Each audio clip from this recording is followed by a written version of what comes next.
The world is okay until you start trying to make sense of it. And I have a feeling you do way too much of that. You're comedians, you're our philosophers of today, you're intelligent people. And some of you are intelligent enough to be voluntarily stupid when that's what's called for. And sometimes it is, because in order to manifest your intelligence, you need on call the confidence of an absolute moron. And it can't be confidence from achievement or bragging about sex or anything else. The confidence has to be fake. It has to be based on nothing, because that's the only thing they can't take away from you. Feelings come and go. It's good to have them. Pretending you don't will give you more worse and worse feelings. But you don't want your feelings making your decisions for you. You don't want them running the show. They're not good at that. It's too much drama. What you want to do is make your feelings your bitch, because people don't want to deal with your feelings. They want to break down themselves, and they want somebody to be there and take care of them. And that can be you,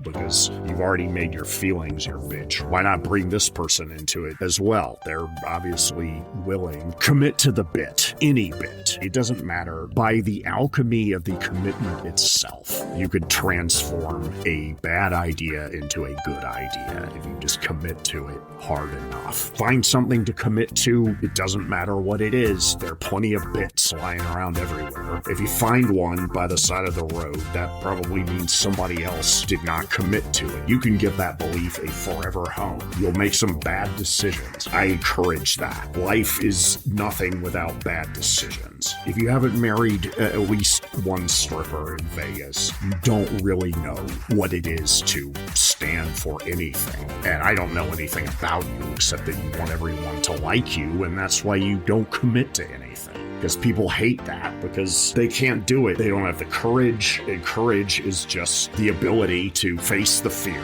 and go ahead and do the thing anyway, even if you know it's a terrible idea. There are some feelings that you're going to have to come to some kind of arrangement with. I have tried to use my inner cynic to fight my inner romantic, and it's simply not up to the task. The cynic might seem to win for a little bit, but then the romantic will reemerge as if digging itself out of the ground like the horror monster that it is, and its revenge will be bloody and brutal, because it is love and intimacy is violence, and violence is the only way we've ever solved anything. Violence is good. More violence is better. Pacifism is stupid. If somebody takes a swing at you, what are you going to do about it? Fight back. That's more violence in the bank. The rising tide of violence lifts all violent boats, and they don't all have the skull and crossbones. You'll know this when you get out and start really living.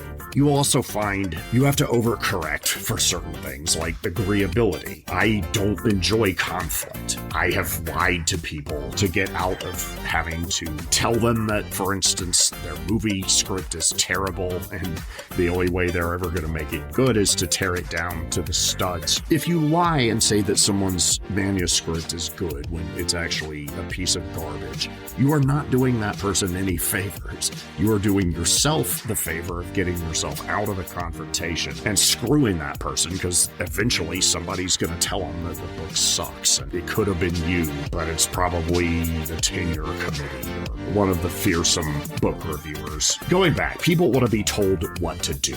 Don't keep them waiting. Look around. How many people do you see who have any idea what's going on? Help them by bossing them around. People love to suffer, so you can make it hurt, and you probably should. Pain is not just a good teacher. It's a fun thing to inflict on people to teach them a lesson. You should still make sure that you are properly compensated for this service. Having someone wash my car on roller skates is good enough for me. That's more valuable than any currency from where I'm sitting. Remember, you don't have to do anything. there are always alternatives. Some of them aren't ethical, some of them will land you in prison or wreck your marriage that may have already been on its last legs because of all the white lies and cowardice going on. You don't have to do anything. Sometimes you have limited options, but you almost always have options that you don't know you have. If you don't know that you have them, they aren't useful options. So get out of your own way and go find new, better options, because you deserve it. You're dead sexy as hell. Remember, sometimes you have to grieve. There's no timeline on grief. You're done grieving when I say so. You need incompatible beliefs. You need to juggle the sacred and the profane, the dark and the light. Stop making sense. In this case, David Byrd was right and Sam Harris is wrong. Talk some nonsense to yourself. Have incompatible beliefs and never apologize for it. Don't even try to explain, because they don't need that. If they don't get it, they're not willing to. Don't be a martyr. Pity breeds contempt. Nobody likes hanging out with martyrs. And pity is that wonder drug that will take you down, down, down if you get a taste for it. Oh man, it's always both or more. It's always more than one thing. Be yourself is good advice, as long as it's for me. In your case, it would be more like Emerson. I'm Emerson Dameron. I'm better than you, and it doesn't make me happy. So it's not anything you should really be upset about. In some ways, you live a charmed life. You are in the currency of obliviousness. You're more wealthy than you know. I'm also pretty oblivious, especially if you're trying to send me the signals. What you really need to do is love bombing. Love bombing gets a bad rap. I like it. It's the only way to get through to me. Most of my long-term relationships started with something tantamount to kidnapping, possibly legally actionable, but I decided to hit that instead, and that was the right decision. Let's bring back sex. Let's have some tonight. If there's a sex deficit, that's the one way to fix it. So go home or somewhere and pound it out like you're knocking down an abandoned hospital, like you're knocking down an abandoned building that used to be a circuit city and still has the camera, and you're shooting homemade porn because that just seems appropriate.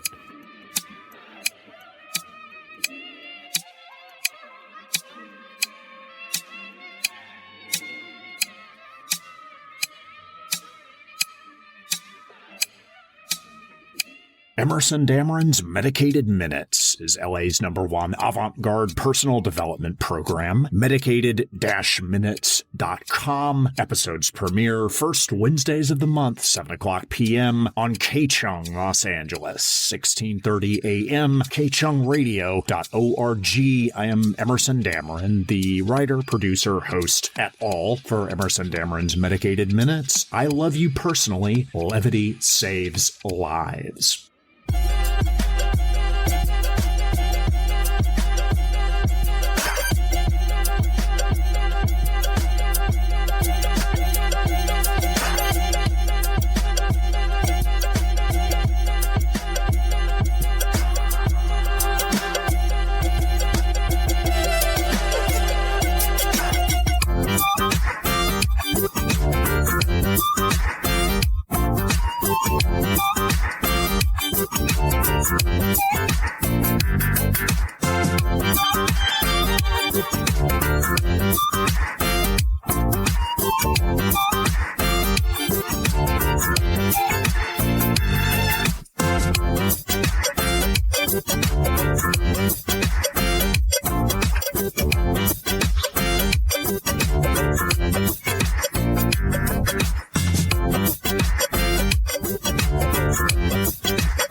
I'll pick the topic, you start the conversation. Gerunds, nouns, adjectives, adverbs.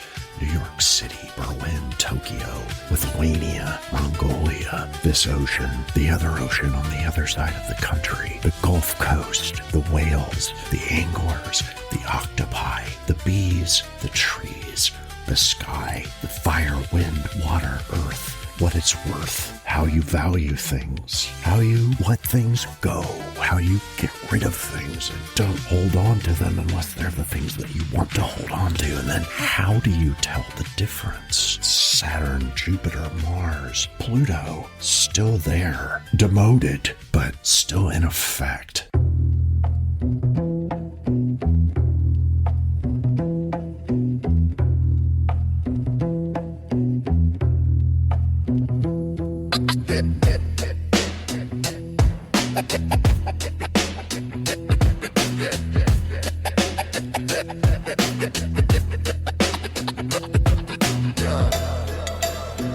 It's been simmering under your skin since the first time someone's gaze lingered one faucet drip too long and your blood answered before your brain could make sure everything was notarized. You pretend otherwise because admitting it would mean dropping the polite, useful illusion that you transcended animal consciousness. Most folks can't handle the voltage. The rest, well, they catch fire and fire it straight into the sun. You felt it, that slow, liquid heat curling through your chest. The instant the number breaks a threshold, the deal seals with a click, or eyes that used to slide right past you now fasten and hold and stay. Not the numbers, not the lines, not the signature, the shift. The situation suddenly acquired gravity. The way the room tilts in your direction, like it's been waiting for permission. Money is sustained eye contact. Work is the slowest, most deliberate foreplay imaginable.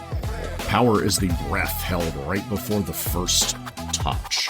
The ones who understand this stop thrashing around like prey and start moving like smooth predators who already had lunch. They glide through the world's various forms of traffic with the lazy confidence of someone who knows the next move is theirs because they've already arranged the board, made their bets, and rigged the game. Here's the lie they told you to keep you docile and resentful. The hustle is about surviving. That kept you dehydrated, shirt untucked with coffee stains on it. Dignity, someday maybe, working without rhythm, striving with no silhouette. The truth is sharper, darker, and infinitely more delicious. The hustle, in its purest form, is courtship. It's a long, slow, shameless, sexy mating ritual where competence stands in for plumage, where discipline replaces muscle and raw brutality, where patient pixel-perfect attention replaces musk in the wind. Look at yourself without flinching, without giggling.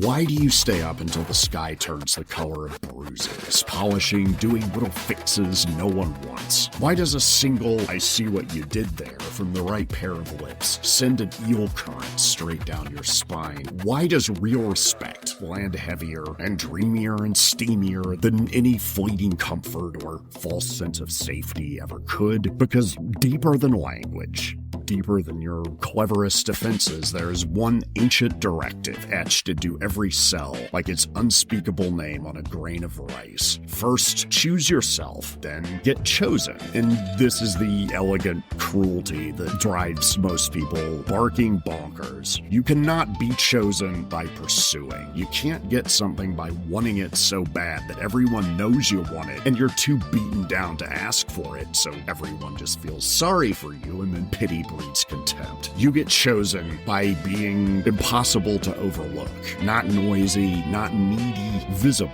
like moonlight on bare skin. The lion doesn't beg for regality. The lion just moves, and the bliss follows him at a respectful distance, out of breath. I've eaten out at both of these restaurants too many times. I know which one tastes better. So do you. Most will misconstrue this game entirely. They think raw effort is seductive. It's not. No one's blood runs hot watching someone strain and sweat and plead to be noticed. Like the first time they needed something, they cried. The big people came and fixed it, and they are hoping that that happens again. What sets hearts aflutter is composure. The person who is clearly occupied with something vast, something private, something sacred and profane that matters, and who is absolutely uninterested in begging for your applause, your sex, or even your polite pantomime of paying attention. Seduction is restraint, throttled deep into the red. always has been. The most magnetic figures carry an almost unbearable emotional density just beneath the surface of their eyes. People don't fall in love with facts. People don't ache for ideas. Most people don't even go down on morbid jokes. They fall passionately in love with the undercurrent. You are telling yourself and the world a dirty story, an erotic story.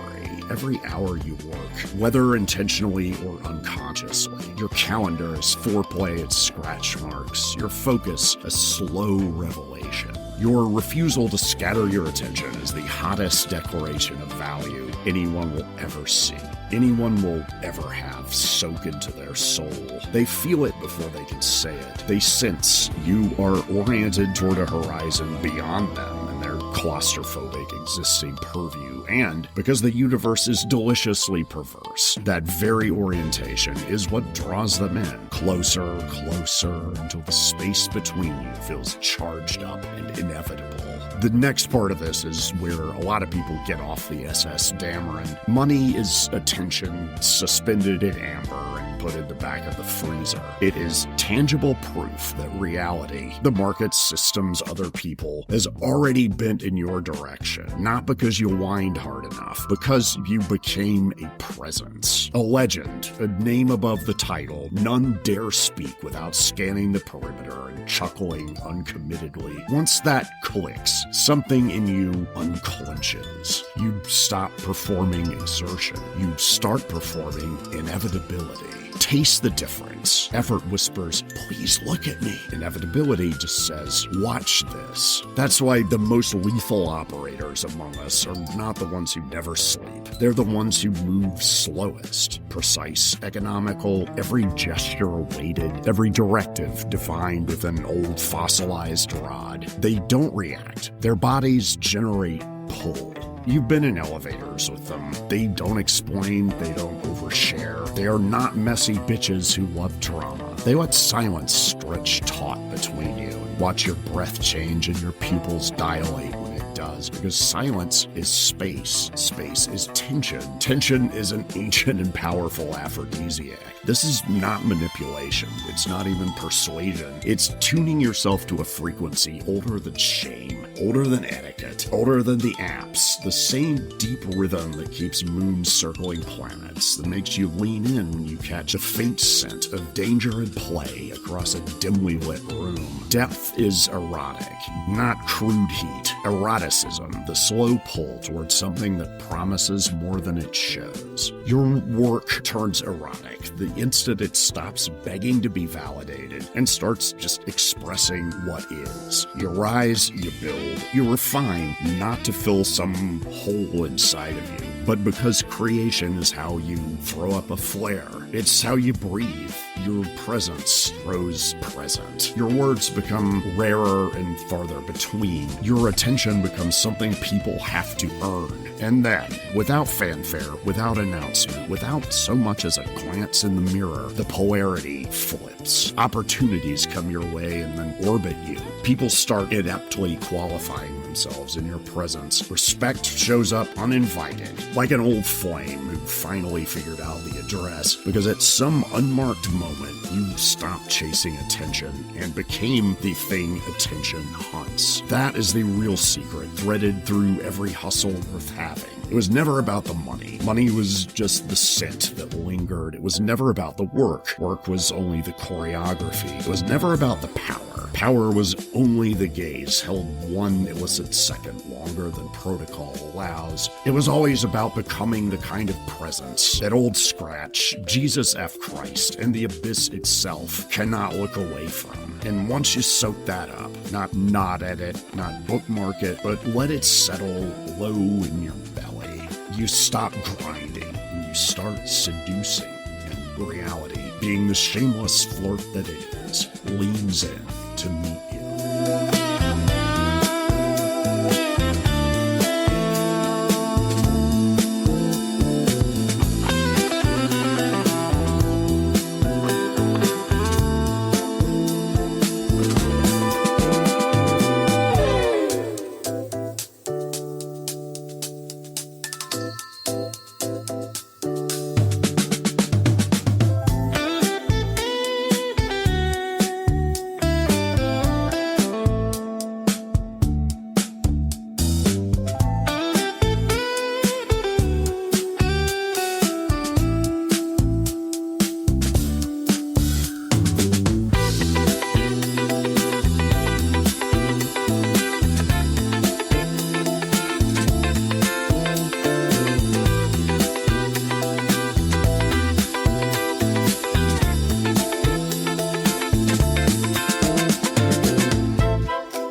ready. You'll be doing it. You'll be loving it. You'll be crushing it. You'll be killing it. You'll be becoming who you are because you're learning about yourself. And if you like everything, you're not going to love anything. So get in there, get in the game, make it happen, be a lover and a fighter. Don't be a hater. There is no failure. There is only feedback and love. Love will conquer fear. Bring the fear into the war. The fear is just an evolutionary gift to make you tough, to make you on edge so you notice what's going on. Then you trained yourself to not only notice what's going on, but to notice what you notice and to love it all. Amor fati. Love your fate. Inflict fates on others that they're not necessarily gonna like because you're doling out some discipline today. Doling out dollops of discipline. That's what you do.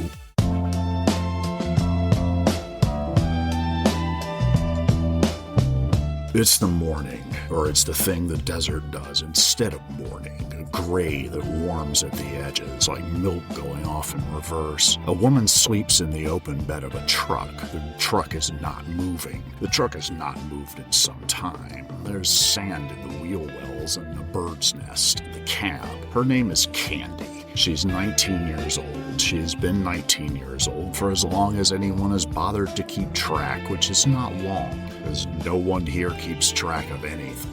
I dreamed in the key of orange, not the color, the chord, you know the one. It's the sound a peach makes when you press your thumb through the skin and it just gives, and the juice runs down to your elbow, warm and sticky and intimate, and you think, oh, so that's what being forgiven would taste like if anybody ever got around to offering. I woke up with the sun sitting on my chest like a big gold cat that had decided, for no reason at all, to love me. There's a motorcycle parked beside the truck. No one remembers leaving it there. It's the kind of detail this country specializes in. The convenient, the unexplained, the already arranged. And there it was.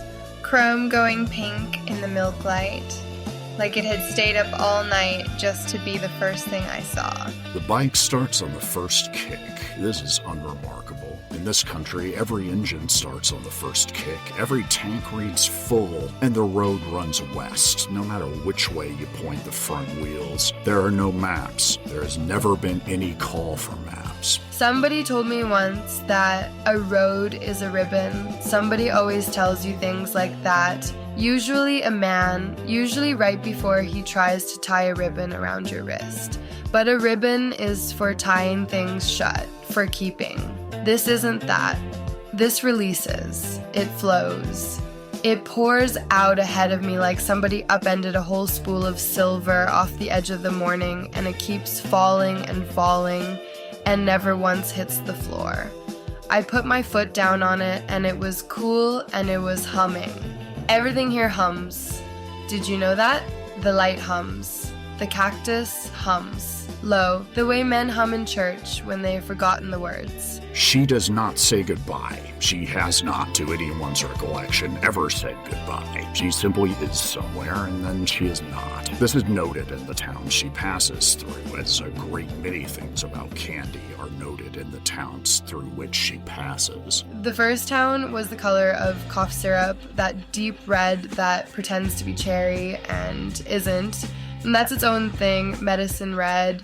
And the whole place was steeped in it. The porches, the dogs, the slow ceiling fans. The men sat out front of the gas station, the way men sit, which is like furniture that resents you. They watched me ride through with their eyes gone, narrow and wet.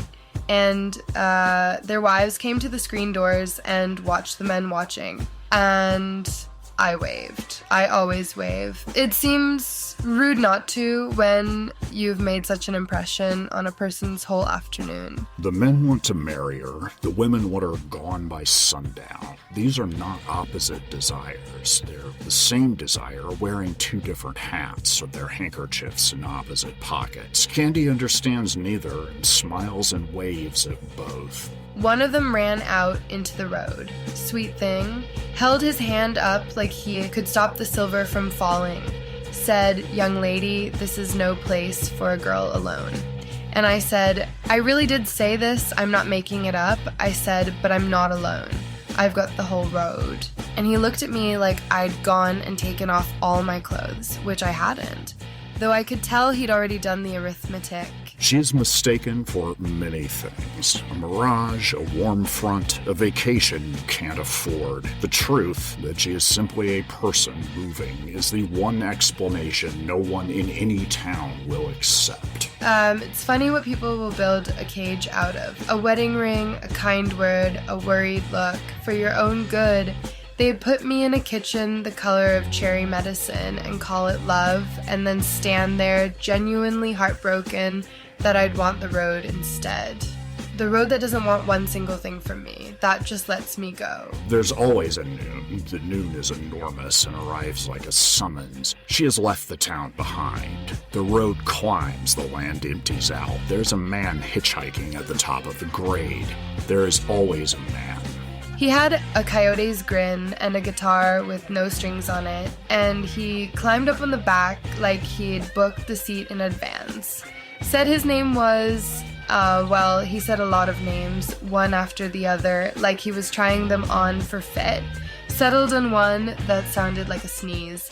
And he talked. Dear God, he talked. The passenger explains at length that this is the best of all possible deserts, that every stone is exactly where it must be, that the heat is the correct amount of heat, the distance the correct distance, and that any suffering they encounter will be revealed in time to have been necessary, perhaps even kind. He said the vultures overhead were a good sign. He said the dry riverbed was the river being generous with its absence. He said when his last two friends rode this road, they came to a beautiful end. That was his word, beautiful. And I asked what happened to them. And he smiled wider and said, the best thing that could have. The only thing. And I held on a little tighter. And I watched the vultures make their slow black wheel against all that blue. And I thought, I love him, and I do not believe one single word, and both of those are true, and neither one is going to slow us down. This is in fact the worst of all possible deserts, but it's the only desert on offer, and Candy has never once in her life been given a second option, so she has developed a gift for adoring the first. We stopped at the Violet Hour, built a fire out of mesquite, and it burned the most extraordinary color, green at the heart of it. Whoever told fire it could do green, and it crackled in a rhythm I could have danced to, and the smoke went up and turned into every person I'd ever almost been. I saw a bride in the smoke, I saw a courtesan, a painted lady, I saw an old woman, I saw a girl in a kitchen the color of cough syrup, smiling, gone soft and safe and sad. And I felt sorry for her, the way you feel sorry for a Polaroid. Such visions are not unusual. In this country, the fire shows you the lives you declined. It's not a punishment, nor is it a mercy. It's simply what the fire is for. He passed me something to smoke, and the stars came down lower to listen, and the whole sky went cold and tasted like tin and black licorice. And I lay back in the sand that was still warm from the enormous noon. And I told the coyote man I wasn't afraid of the beautiful end his friends found. And he said, I know, sugar, that's the saddest thing about you. And he said it so tender as anyone's ever been with me, which is exactly how I knew it was probably the truest thing anybody had said all day. She sleeps. The fire goes green to gold to gray to nothing. The motorcycle ticks as it cools. Somewhere ahead, perhaps a day's ride, perhaps less. Two men in a pickup truck are cleaning a shotgun for reasons they have not yet thought of and will not need. The road does not warn Candy. The road is not built to warn. The road is built only to keep going, and to make her want to keep going on it. And in this, it's one talent. The road is undefeated. Last thing before sleep, I always do the same thing. I close my eyes and I try to land somewhere way out past all the towns, all the men, all the rings and the worried looks and the green fire and the scavenger birds being such a good sign. Somewhere I'm 1,000 years old and the road's behind me now instead of under me.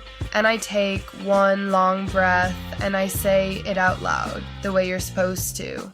What a wonderful life. I practice the line so it'll be ready. So that whenever the beautiful end comes for me, the way it came for the Coyote Man's friends, I'll have it loaded. I'll get to say it first. She does not know where she's going. This has been confused by nearly everyone who meets her for not knowing anything at all. It is the opposite. It's the one enormous thing she knows, that the going is the whole of it, that the silver keeps falling, that no one is coming to tie the ribbon shut. Where is my mind anyway? I keep leaving it places. A little on a porch in that red town, a little in the green of the fire, a little on the back of every man who climbs off and waves and gets smaller in the mirror.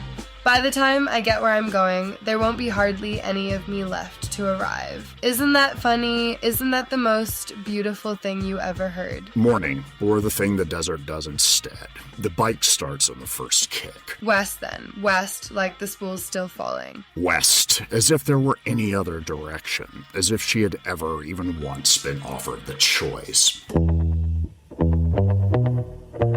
Go find your box of jewelry, box of flair, box of buttons from failed political campaigns. Pete DuPont, Michael Bennett ran at one point. Bloomberg was everywhere. You gotta have a few of those buttons rolling around, so bring those out. I mean, I would rather it be real jewelry. If you have the stones for it, yeah, that's right. If you have your birthstone, definitely bring that, but throw in a couple of other people's birthstones too. If you have a rose gold anklet and you know who you are, put that on. Only that. Otherwise, bring all of your jewelry as an offering to me.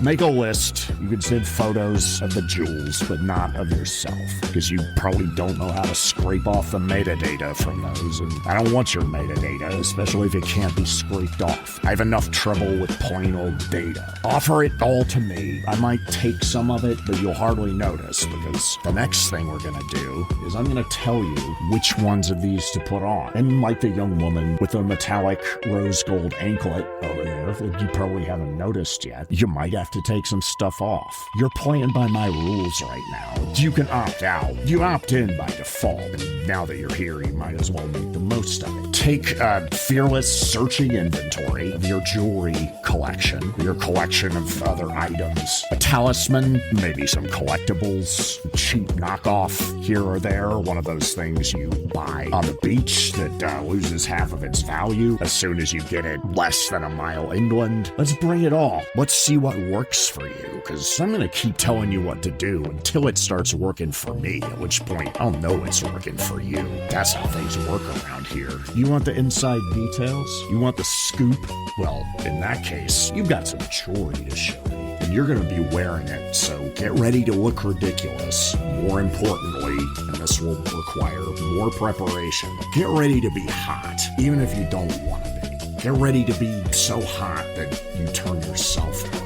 Get ready to cancel your plans and go home, because the streets at night might be risky, but the real danger is within you, and you're gonna have some fun with that. Other people are gonna try to get in. Don't let them. Those people are enemies until further notice. Make them dance for you. Make them put on some jewelry of your choosing. See how this works? Are you starting to get it? Well, you don't, because first you have to get some. Maybe it's going to be from yourself. Maybe you're going to be surprised. In the process of collecting contrary evidence to all of your cynical, misanthropic associations, what I'm saying is you're going to be busy, and you're going to need some of that afternoon delight. So don't speed walk to getting it. There's a lot of stuff you want to do before, because once you get it, everything changes. So look at this weak, inferior version of yourself and throw that person a party. You know what I'm talking about. Don't pretend you don't.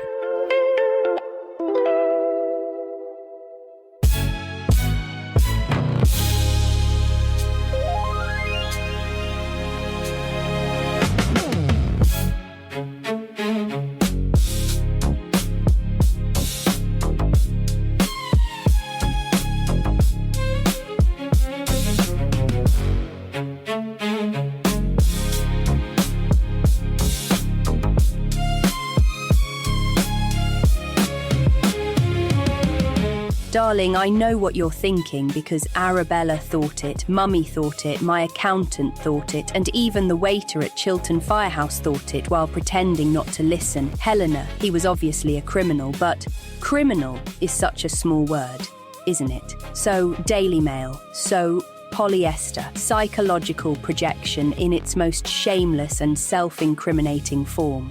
I preferred to think of him as jurisdictionally fluid. His name was Alexander, except when it was Matteo, except once during a weekend in Geneva, a woman in white linen called him Nico, and he went absolutely still, like a panther hearing its own indictment. He had the sort of accent that moved through Europe without ever passing passport control.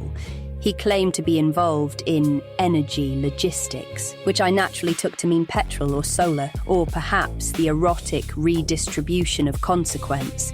Everyone else took it to mean fraud. Pardon me for your lack of imagination. At any rate, he wore suits with no labels and watches with too many complications. He never ordered from menus. Men like that don't crave or choose food. They allow protein to arrive. He had eyes like smoked glass and a mouth that always looked faintly amused, as though the world were a luxury hotel he had no intention of paying for. Naturally, I fell catastrophically in love. Not love, obviously. I'm not provincial. It was more sophisticated than that.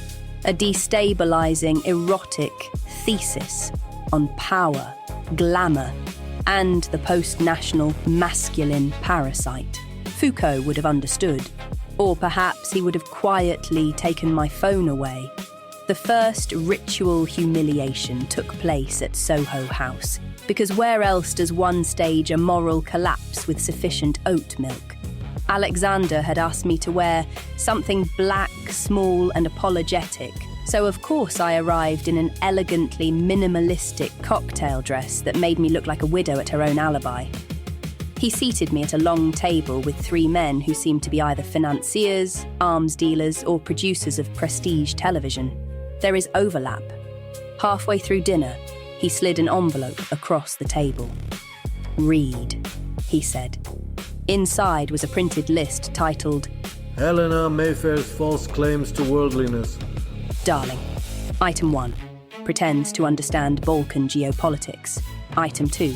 Calls all oligarchs Russian when nervous. Item 3. Believes airport lounges are evidence of character. The men laughed, not cruelly exactly, efficiently, like laughter was an asset class. I should have left. Naturally, I performed.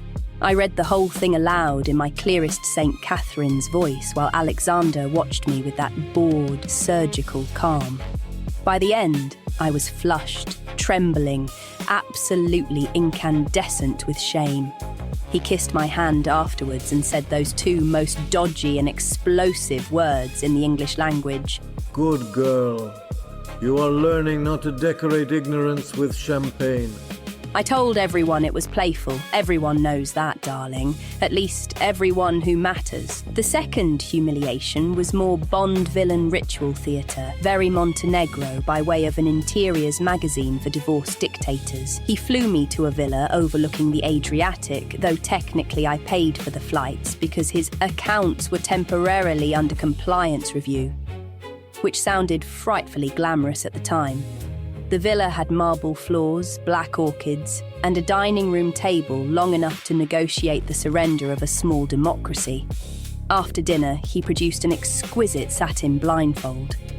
"Trust exercise," he said. I adore trust exercises, particularly when they involve exceptional sartorial choices. He led me barefoot through the villa while guests, yes, there were guests. No, I'd not been informed, murmured in various expensive languages. Each of them asked me a question about Alexander. Where was he born? What was his company called? Had I met his partners? Why had 3 separate women in Vienna filed civil claims using 3 separate surnames? For every answer I got wrong, which was all of them, I had to remove 1 piece of jewellery and place it in a silver bowl. My Cartier bracelet, my grandmother's sapphire ring. The little gold chain Daddy gave me after the Oxford debacle when he said, "Darling, please stop confusing humiliation with politics."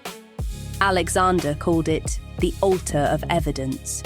I called it immersive theatre. When the bowl disappeared, I assumed it had become part of the symbolism.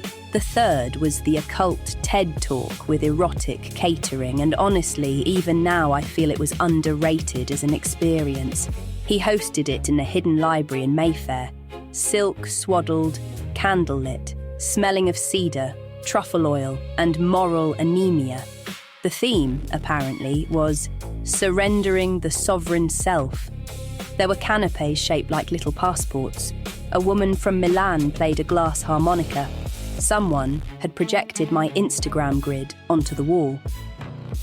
Alexander stood before a small, invited audience and delivered a lecture on the Western woman's addiction to narrative control. I remember feeling almost proud.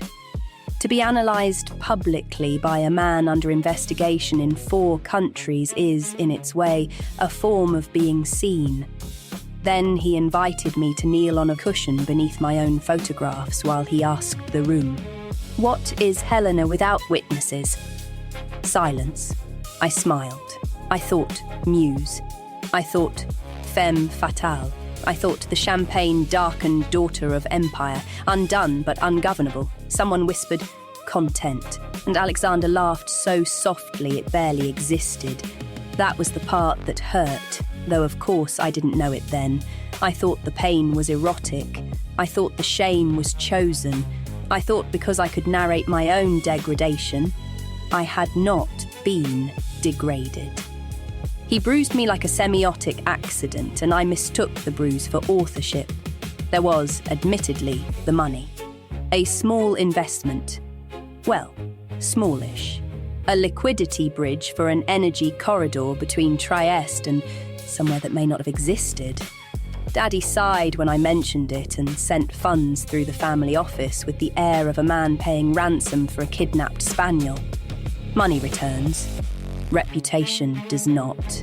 Spiritual integrity, I'm told, is harder to refinance. The strange thing, the anecdote I always forget to omit, is that on our last morning together in a hotel in Vienna, I woke early and saw him sitting at the desk, not dressed, not predatory, not magnificent, just tired. He was transferring something from my laptop to a little silver drive, humming Ordinary World under his breath. Duran Duran, darling. My song.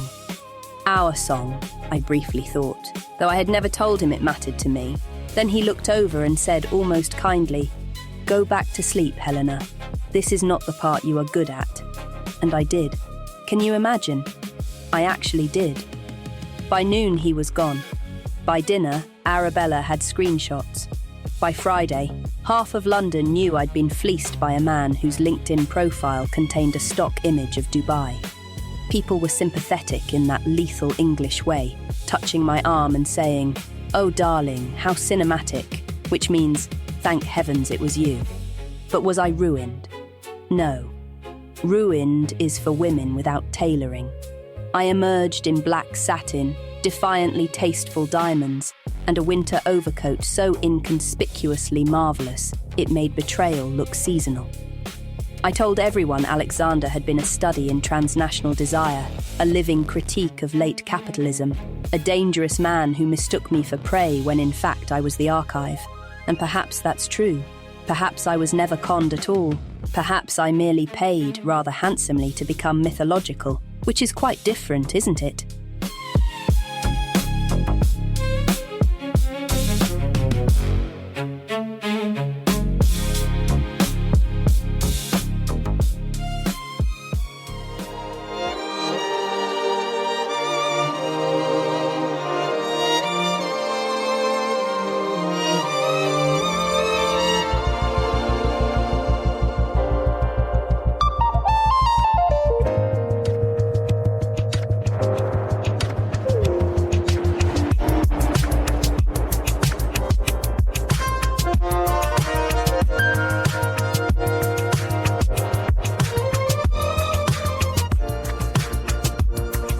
The world is full of conspiracies, at least dozens of them going on right now. And I'm not counting the conspiracy against the human race, which is the fact that human consciousness itself is hell. I would include most of the big conspiracies don't matter to you too much. When it comes to conspiracies against you, think locally and expose the hidden deal that keeps you trapped, to which you've been roped in or you have subjected yourself, either for the right reasons or because you didn't know you were subjecting yourself to it. Get a notebook, get a yellow legal pad, get a bar napkin, get a Del Taco napkin, get a Burger Lords napkin, write it on your hand, or if anyone really loves you, blindfold that person, write it on their skin, tickle them with a feather so they'll be laughing when they wake up. They'll have a good sense of humor about all of this, and will probably really get off on it, because you're about to turn yourself into the kind of person that kills it. You don't have to talk. You can take a vow of silence for a week, and you'll have people you're wildly attracted to falling all over you.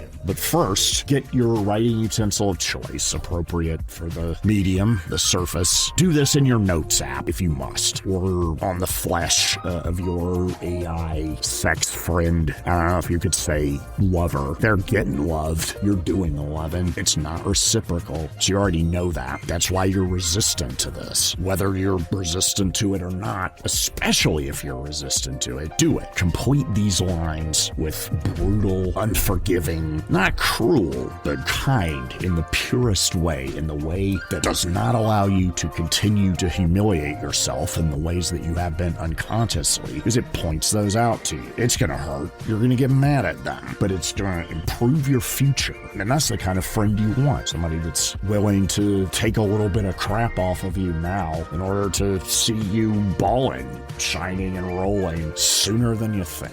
Complete these statements. I tolerate inconsistency because I get blank.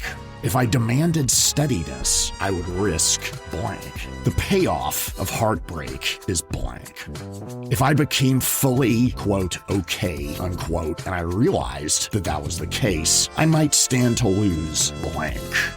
Identity, intensity, purpose, custody of the cats. What are you afraid of losing? And when you're done with all of this, make a new bargain with yourself, with the world. I've loved this intensity, this swirling chaos. I had a hell of a time. I got what I needed. I'm trading intensity for dignity, which I sold off a long time ago. Didn't get it back. I missed the time frame for that. But I got some new dignity after that, which I lost in the same way. It's been feast or famine, but this time I'm getting it back because I see how I have an essential hand in creating these traps for myself. I see my power. I see it hanging out of your pocket. I'm taking it back. I'm taking it back over and over again in this daily ritual. It takes about an hour. I'm going to do every day for 90 days. I'm going to fill out those sentences up there, hopefully on somebody's skin. Mine is fine. Yours is a lot better. Every woman's skin feels different, but nobody's skin feels like yours does. I got the candles. I got my breath. I can take that anywhere. It's fully portable. My posture is on point, not slouched, not ramrod, stiff and rigid. I'm chilling, or rather it looks like I'm chilling, because I'm making things happen. Chill about it. You want to get in my ride? Sure you do. Join me in speaking this vow. I trade intensity for dignity, because once you're dignified, they're going to bring the intensity to you. You don't have to create your own intensity anymore. You don't have to find people German engineered to ruin your life in the way that most hurts and you could have most easily predicted.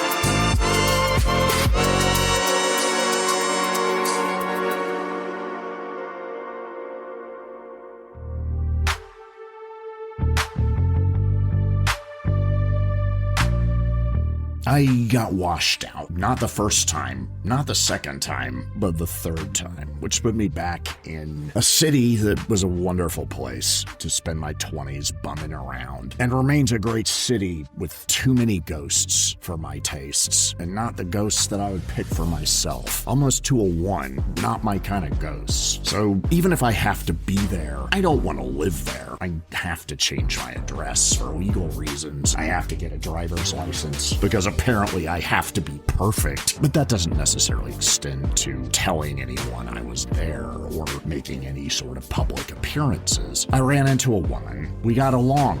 We made each other laugh. It wasn't forced. I said, I'd like to continue this conversation sometime. She said, we can do that right now. I'm not going anywhere. We had sex on the same night. 3 days later, I was done. I'd been through the full cycle of a relationship. From passionate, anxious attachment to fear, loathing, I came to despise this woman. And that was just the first 48 hours. The last 72 was basically trying to find a reason to sneak this poor horse out the back and straight to the glue factory, because we've all suffered enough. In the past, I noticed that neediness, clinginess, inappropriate, uncalibrated expressions of emotion or revealing any sensitivity is a great way to drive people away from you. I've used it to clear out bars after closing time, and I used it again. She took off and made fun of me to her friends, which is fine, because I'm never going to see any of those people again, and now I'm back on the scene. Maybe this is where I belong.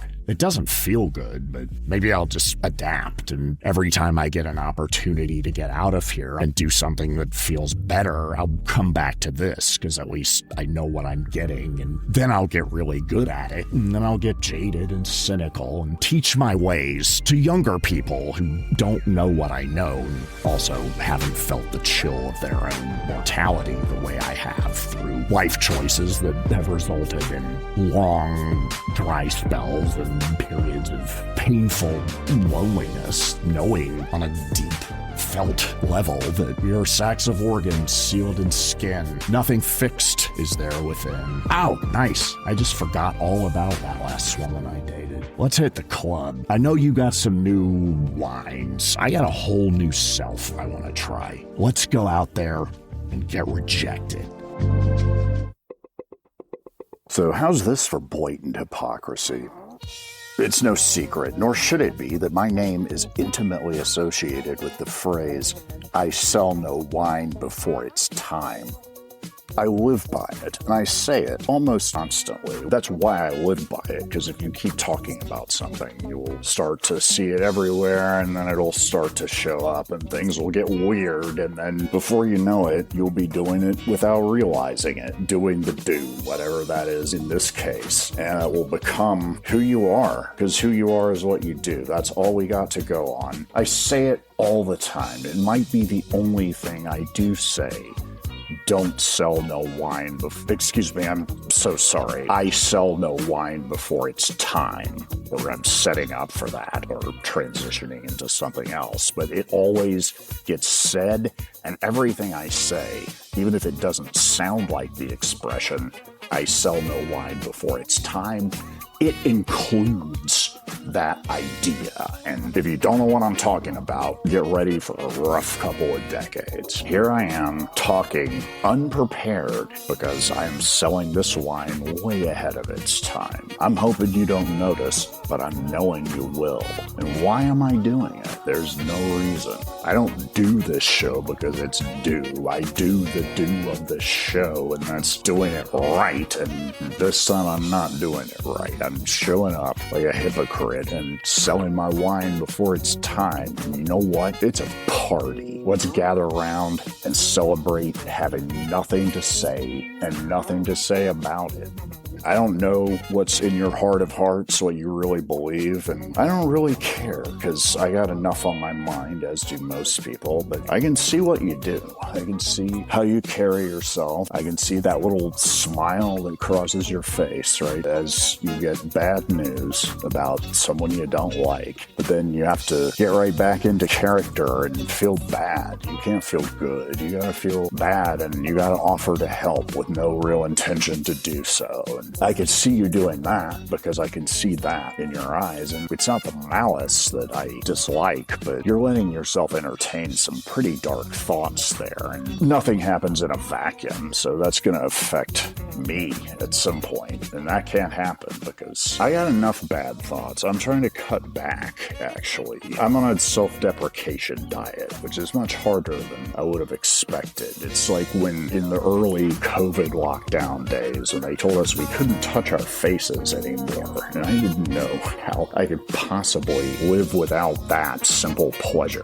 The one thing that I don't have to ask permission for, except for all the other things I don't have to ask permission for, some of which are a lot more fun, but this was the one that was salient at the time, the one under discussion. So naturally, that's the one that I needed the most. And then they just stopped talking about it after a while. I think they moved on to wash your hands as long as you can sing the Jeopardy theme to yourself. You would be singing, yeah, you don't have to sing words, you just vocalize. If you can vocalize the Jeopardy theme and you can wash your hands the entire time that you do it, apparently you're going to be okay. You will not get or spread COVID, or you might, because at some point everyone might and probably will, because at some point we have to decide between death and economic stagnation, because we've always got more room to grow, and that's the only way we can do it, the only direction that growth is allowed, up and out.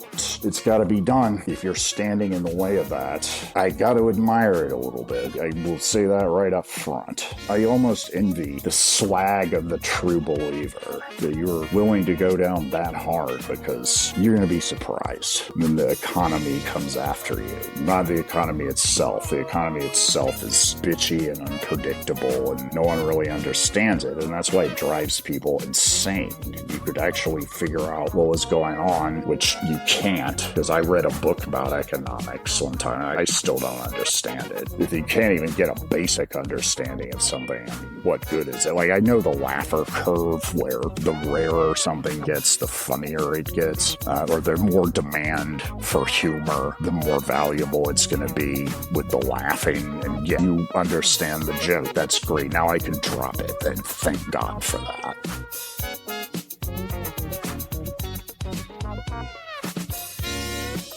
May you live in boring times. May you hurt yourself just to have something to do. May you feel free to disengage from current events. If an earthquake or a twister is a-coming, just let it happen. May you have a spectacular meltdown from the guilt and shame of being overpaid to sit in your courtyard, stare at your fountain, and half-heartedly scratch your ass. May you live in such absurd comfort and abundance that you indulge in conspiracy theories and beef with your neighbors, because surely there must be more. This can't be all there is. May this be the best day yet you immediately forget. May you live in times so profoundly boring they almost get all the way back around to fascination, but not quite. K. Chung, Los Angeles. Emerson Dameron's Medicated Minutes. Levity saves lives.